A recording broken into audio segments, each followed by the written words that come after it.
Hey guys, welcome back to the channel.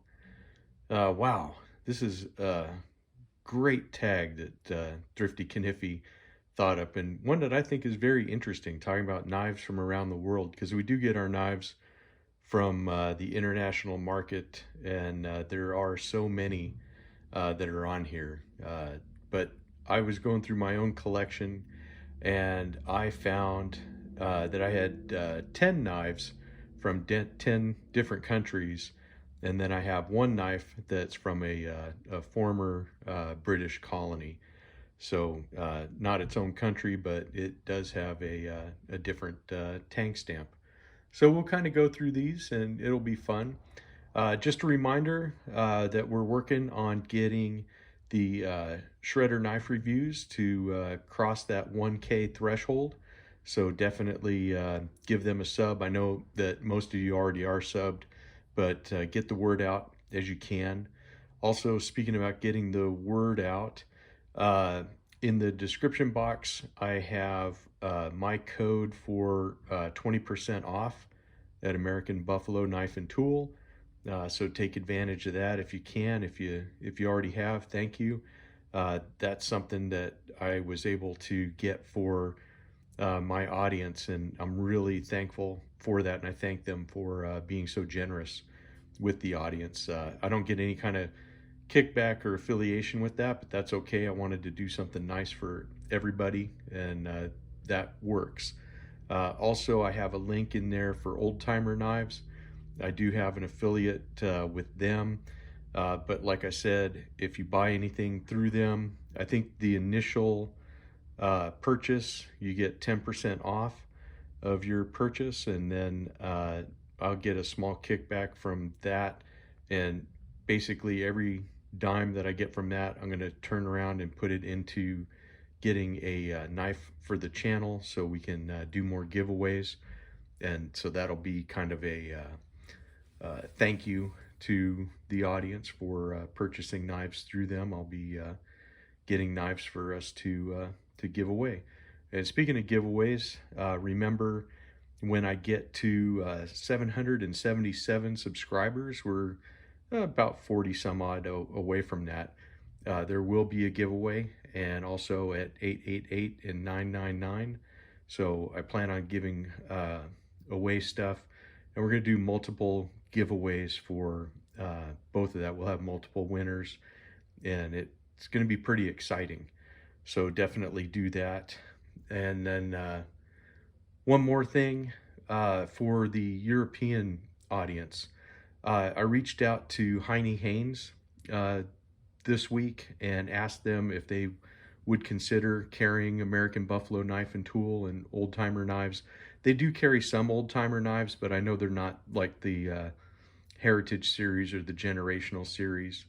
But one of the things that I kind of wanted to ask you to do is that if you guys could go ahead and contact them in their contact section of their website, let them know that you're interested in purchasing those knives, because it's one thing for me to say, hey, I have guys asking me, for you guys to carry it, but it's another for their actual customer base to say, hey, could you please get us this? And I think that would help out with getting these knives over to you guys. Just a thought, if you have time to do so, thank them for being in business, and thank them for considering to get those knives for you. So now with that, all the messages out of the way and all the other stuff, let's get to looking at some international knives. Of course, some of them are international to all of us, but then some of them may be from your nation. Who knows? Let me know. I know that we have a lot of people from the USA and Canada and all that other stuff. But let's start with our honorary mention. This knife came from Brinks when I used to work for them. It has their little company logo at the time, the Masters of the Iron Box. And this is a cool little knife, very thin, just a nice little lockback. And this one here was made by Barlow, and it says stainless, British Hong Kong.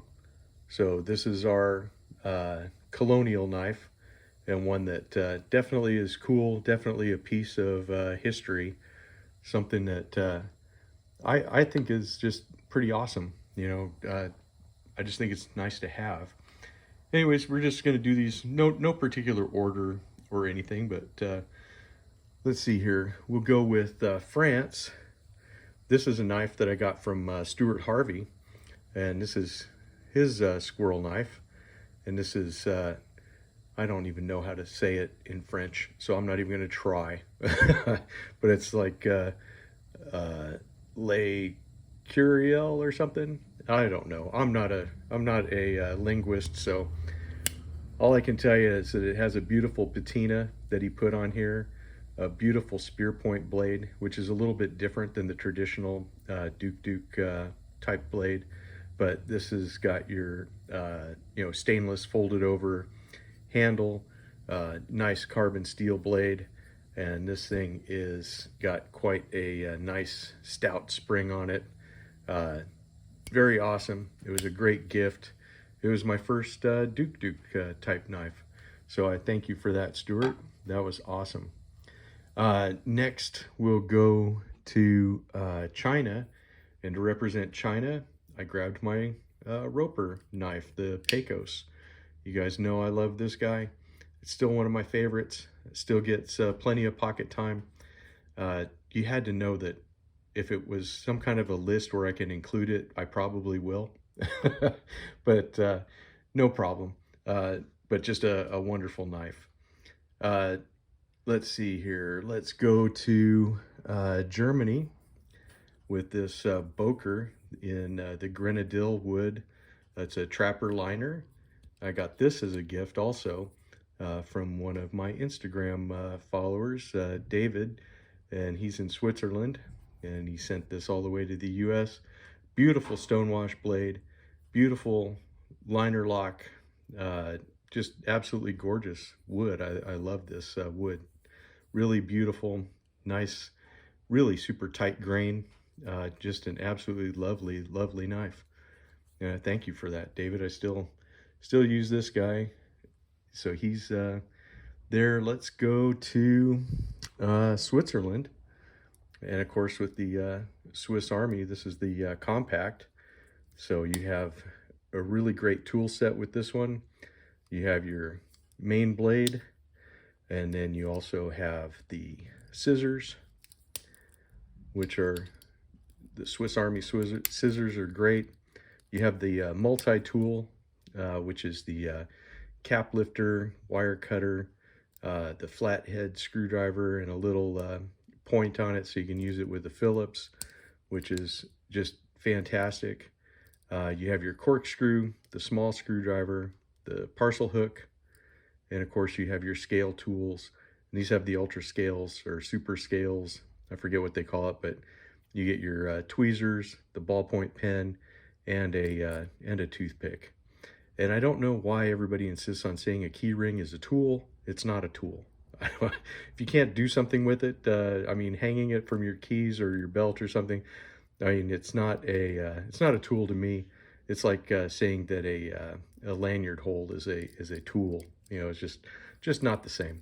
But anyways, there is that. And I noticed that with Swiss Army knives, I definitely need to get more. I don't have enough of them. Next, we'll go over to Japan, and I have my, excuse me, Spyderco Delica. This is in VG10, and of course it was made in Seki City, Japan. Delica, one of the all-time, best knives, I think, that you can get. I think everybody should have one. It's just an absolutely fantastic work knife. And even if you don't like Spydercos or whatever, I think this is one to get just because it's iconic. It's definitely something worthy of having. Next one we'll go with Taiwan, and we have our off-grid knives. This is the Rapid Fire. This thing is a beast. I love it. It's a really great knife. I'm really glad that I have it. I didn't know about these guys until I got this for my birthday. So thank you, Randy, for giving me that. This is just an awesome knife. They're designed in America. They're made in Taiwan.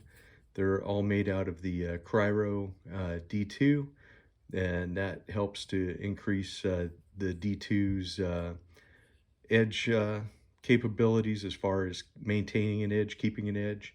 And then they go ahead and they coat it, so it does have this nice titanium coating on it, or nitride coating. I forget which one it is.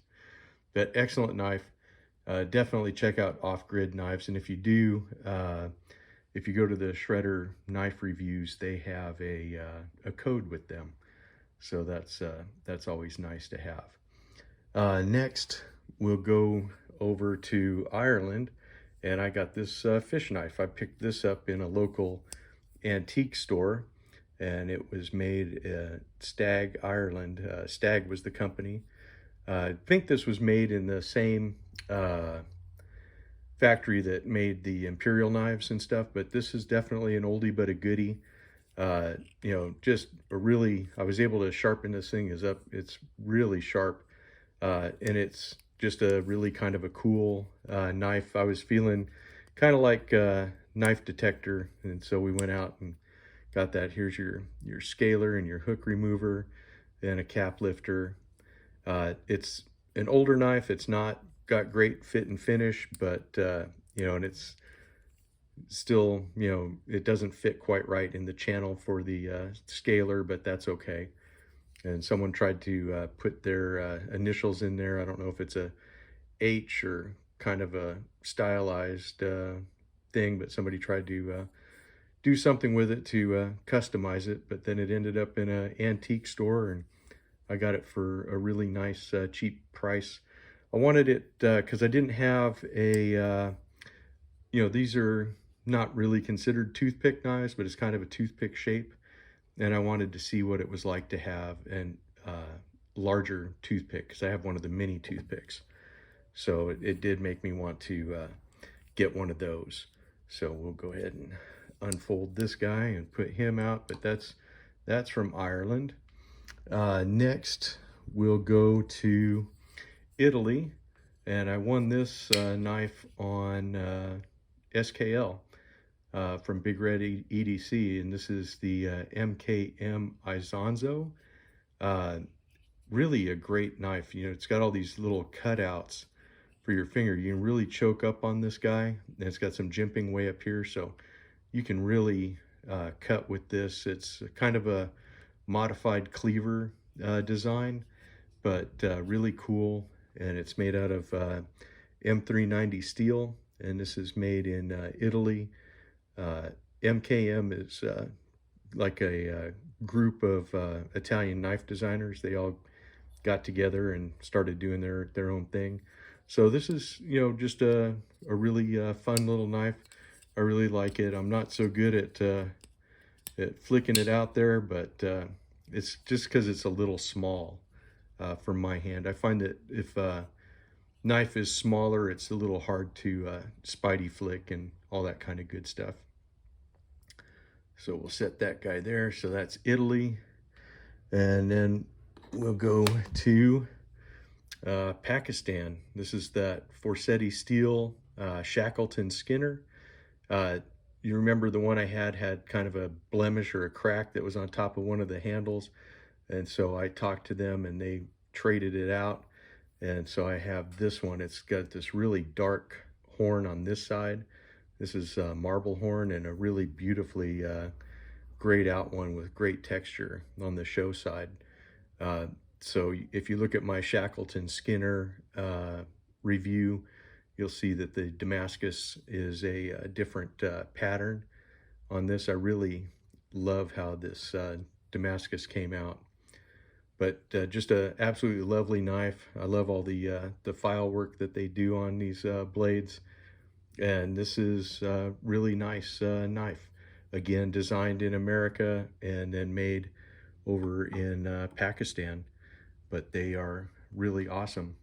So that leaves us with our last one, which will be for the USA. And to go through my USA knives, it was really tough to decide which one I actually wanted to have on here. to represent the US, but I went with an old favorite. It's a fan favorite. It's one that everybody loves when I show it.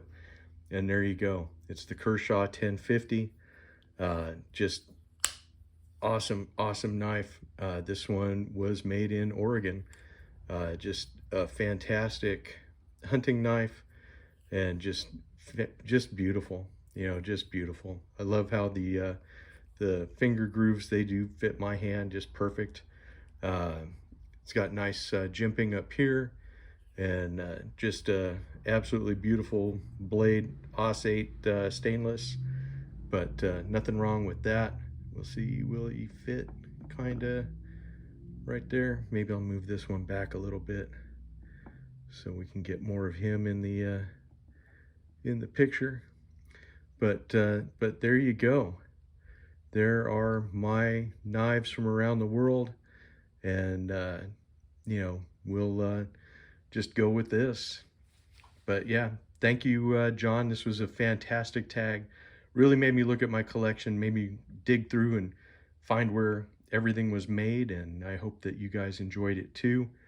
So I guess that will be it for this one, and we'll see about making another one this weekend. I hope to. Anyways, if you guys want to leave a comment below, let me know how many knives you have from different countries, and of these knives that I'm showing here, let me know which one is your favorite, which ones you like, which ones you dislike. I'm open to all of the comments. But there we go. I will see you in the next one.